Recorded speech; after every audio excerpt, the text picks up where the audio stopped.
Hey guys, welcome back to Kalers classes. तो आज हम पढ़ रहे हैं पार्टनरशिप अकाउंट्स की। जो पार्टनरशिप है उसके अंदर कौन से अकाउंट्स आते हैं। So let's start. Partnership accounts जो है उसमें बहुत सारी चीज़ें आती है। डिस्ट्रीब्यूशन ऑफ प्रॉफिट वाला टॉपिक है, एडमिशन, रिटायरमेंट, बहुत सारी चीज़ें हैं, लेकिन इस वीडियो में हम सिर्फ पढ़ेंगे डिस्ट्रीब्यूशन ऑफ प्रॉफिट्स को लेकर। इसका अलग से एक चैप्टर है आपका। तो डिस्ट्रीब्यूशन ऑफ प्रॉफिट जो है, यहाँ पर जो आपका प्रॉफिट है वो डिस्ट्रीब्यूट करा जाता है किस तरीके से। अब जो सैलरी मिलनी है, इंटरेस्ट ऑन कैपिटल मिलना है, जो हमने पार्टनरशिप डीड में पढ़ा था कि जो पार्टनर्स उनको क्या क्या चीज़ें मिलती हैं, इंटरेस्ट ऑन कैपिटल जो भी वो देंगे, तो इन सब का सब्ट्रैक्शन, डिडक्शन, सब्ट्रैक्शन, एडिशन करने के बाद जो भी हमारा प्रॉफिट बचता है आखिरी में, उसको हम क्या कर देते हैं, पार्टनर्स में डिवाइड कर देते हैं। इसके अंदर जो आपका एक अकाउंट बनता है, profit and loss appropriation account, जिसके अंदर ये सारी एप्रोप्रिएशंस को ट्रीट किया जाता है, जैसे salary, commission, interest on capital. उसके बाद आखिरी में जो प्रॉफिट है उसी अकाउंट के अंदर उसको डिवाइड कर दिया जाता है पार्टनर्स में। ये आपका वो परफॉर्मा होता है, profit and loss appropriation account. Particulars rupees, यहाँ पर एक हेडिंग भी होती है फॉर द ईयर एंडिंग 31 मार्च, जो भी आपका ईयर चल रहा है इस तरीके से, जो कि मैंने लिखी नहीं। तो यहाँ पर क्या होएगा आपका, जैसे बाय नेट प्रॉफिट, जो कि आपका कहाँ से आता है, प्रॉफिट एंड लॉस अकाउंट से। यहाँ पर आप क्या करोगे, उसको ब्रोड डाउन करोगे। उसके बाद जो भी आपका सैलरी देना है, to salary, to interest on capital, जो भी देना है, आखिरी में जो टू डिविजिबल प्रॉफिट आपका बचेगा इस साइड में लिखोगे। यहाँ पर जो पार्टनर्स हैं, जो भी उनकी रेशियो गिवन होगी उसमें उसको कर दोगे डिवाइड। इस तरीके से ये पूरा अकाउंट है आपका, ये बन जाएगा। ठीक है ना।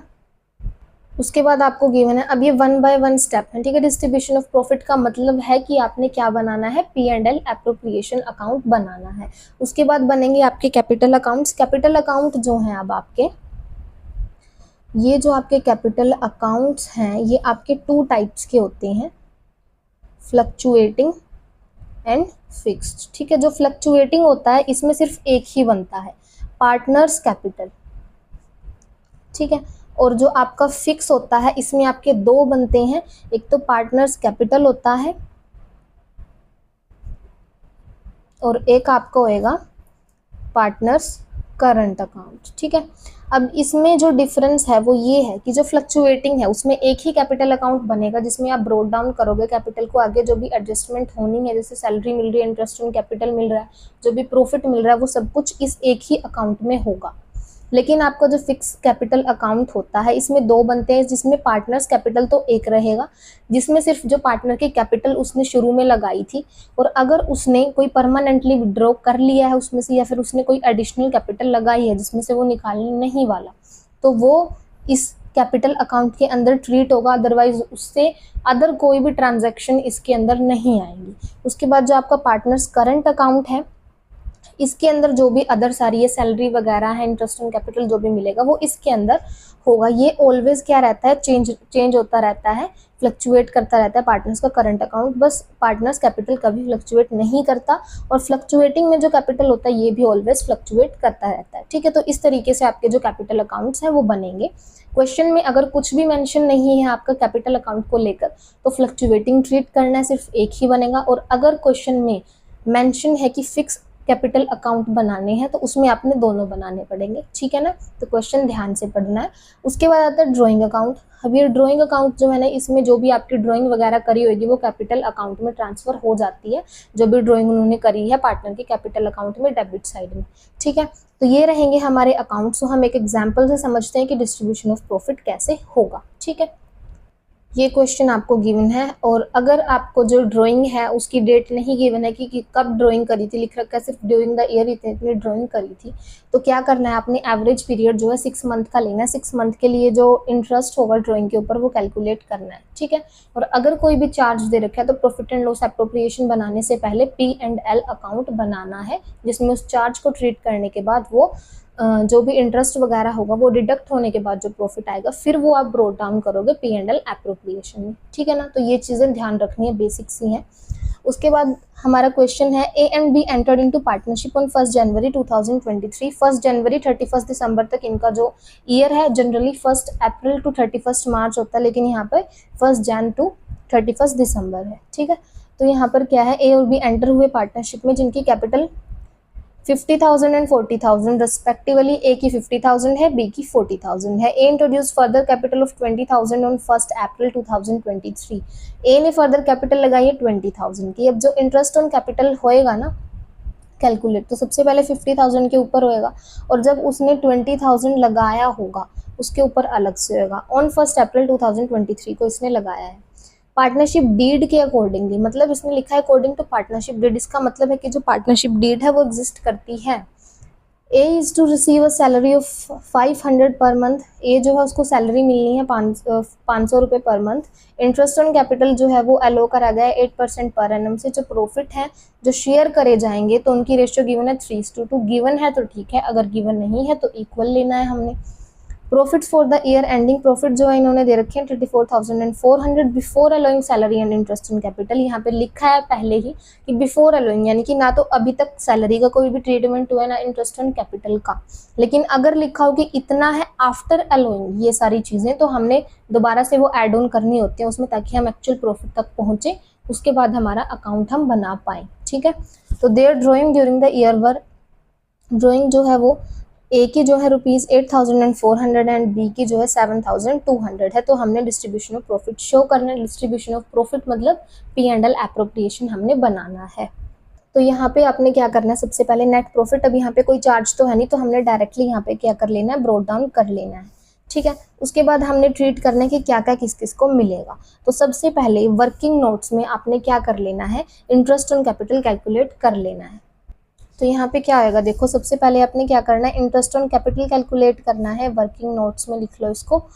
तो इंटरेस्ट ऑन कैपिटल कैलकुलेट करना है ए का। सबसे पहले उसने कितना लगाया था, 50,000। 50,000 कहाँ तक चला उसका, 1 अप्रैल, जैन फेब मार्च, 3 मंथ्स के लिए लगा, तो 3/12। और कितना दे रखा है, 8% से मिलने वाला है, तो 8/100।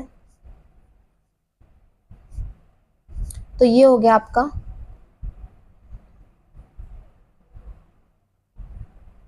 1,000 हो जाएगा। ठीक है, आपका 1,000। उसके बाद जो ए है उसने फर्दर इंट्रोड्यूस करा था कैपिटल। अब देखो जो 50,000 है वो 20,000 उसने कब लगाया, 1 अप्रैल को लगाया है ना। तो अब उसकी कैपिटल कितनी हो गई है, टोटल 50 एंड 20 कितनी हो गई है, 70,000 हो गई है। तो 70,000 अब कब से चली है उसकी, अप्रैल से चली है। तो अप्रैल, मई, जून, जुलाई, अगस्त, सितंबर, अक्टूबर, नवंबर, दिसंबर, 9 मंथ्स के लिए है ना। और कितने से लगना है, 8/100 से लगना है। तो ये हो जाएगा आपका, ये हो गया 2 पे 2 3 जा 6, 6 7 जा आपका, तो ये हो गया 4,200 जो टोटल है आपका, टोटल हो जाएगा यहाँ। तो टोटल जो इंटरेस्ट ऑन कैपिटल हो जाएगा वो हो जाएगा ए का 5,200। ठीक है, तो उसके बाद हमने कैलकुलेट करना है बी का कितना इंटरेस्ट ऑन कैपिटल बनेगा। तो बी ने कितना लगाया था, 40,000। उसके बाद उसने कुछ भी इंट्रोड्यूस नहीं करा, तो 40,000 उसका कब, कितने पूरा साल ही चला है, तो इसका 8/100 हो जाएगा। तो ये हो जाएगा आपका 8 4 32 3200। ठीक है, तो ये हो जाएगा बी का इंटरेस्ट ऑन कैपिटल। तो यहाँ पर क्या करना है, टू इंटरेस्ट ऑन कैपिटल, ए का जो है वो है 5,200, बी का आपका है 3,200। तो टोटल हो जाएगा 8,400। ठीक है, उसके बाद इन्होंने हमको बोला है कि इंटरेस्ट ऑन कैपिटल तो हो गया, जो ए है उसको क्या है, सैलरी भी मिलनी है। तो टू सैलरी, ए को कितनी सैलरी मिलनी है, 500 पर मंथ है। तो जब आप इसको करोगे 12 से पूरे ईयर की निकालोगे, तो यहाँ से हो जाएगा आपका ये 6,000। ठीक है, 500 × 12, तो ये आपकी पर पूरे ईयर की निकल गई है, पर मंथ की थी 500। ठीक है, उसके बाद इन्होंने हमको बोला है भाई सैलरी भी हमने दे दी, इंटरेस्ट ऑन कैपिटल देना था वो भी हमने दे दिया। जो प्रॉफिट है अब इन्होंने बोला है कि वो 3:2 रेशो में क्या होंगे, डिवाइड होंगे। तो डिस्ट्रीब्यूशन ऑफ प्रॉफिट ही हमने करना है। लेकिन यहाँ पर एक चीज़ और गिवन है कि प्रॉफिट जो है वो इतना है, salary and interest on capital, their drawings during the year were A is equals to 8,400 and B 7,200। तो इन्होंने बोला है कि जो ड्रॉइंग है वो इतनी है, लेकिन इन्होंने नहीं बताया कि जो इंटरेस्ट है ड्राइंग के ऊपर वो कितने % से कैलकुलेट करना है। तो भी हमको तो वो दे नहीं रखा, तो रेट नहीं दे रखा, तो हम इसको कैलकुलेट नहीं करेंगे। अगर रेट दिया होता तो हम 6 मंथ से कर लेते, क्योंकि ड्यूरिंग द ईयर है, डेट गिवन नहीं है। तो रेट गिवन ही नहीं है तो हम इसको कैसे करें। तो ये हो जाएगा आपका 2 डिविजिबल प्रॉफिट। जो प्रॉफिट है आपका वो बचेगा यहाँ पे 2 डिविजिबल प्रॉफिट। ए और बी को जो मिलना है टोटल बचेगा 20,000। 20,000 को 3:2 में डिवाइड करना है। तो 20,000 को जब आप डिवाइड करोगे 3/5, तो ये हो जाएगा ए का 12,000, और जो बी है 20,000 का 2/5, तो ये हो जाएगा आपका 8,000। ठीक है, तो ये हो जाएगा आपका टोटल 20,000। और यहाँ पे आपने क्या कर देना है, आखिरी में टोटल कर देना है 34,400, 34,400। ठीक है, तो इस तरीके से आपका जो डिस्ट्रीब्यूशन ऑफ प्रॉफिट है वो होगा, और P&L एप्रोप्रिएशन अकाउंट आपका बनेगा। इसी के साथ हम करते हैं आज की वीडियो को end. So if you like my videos, don't forget to like, share and subscribe.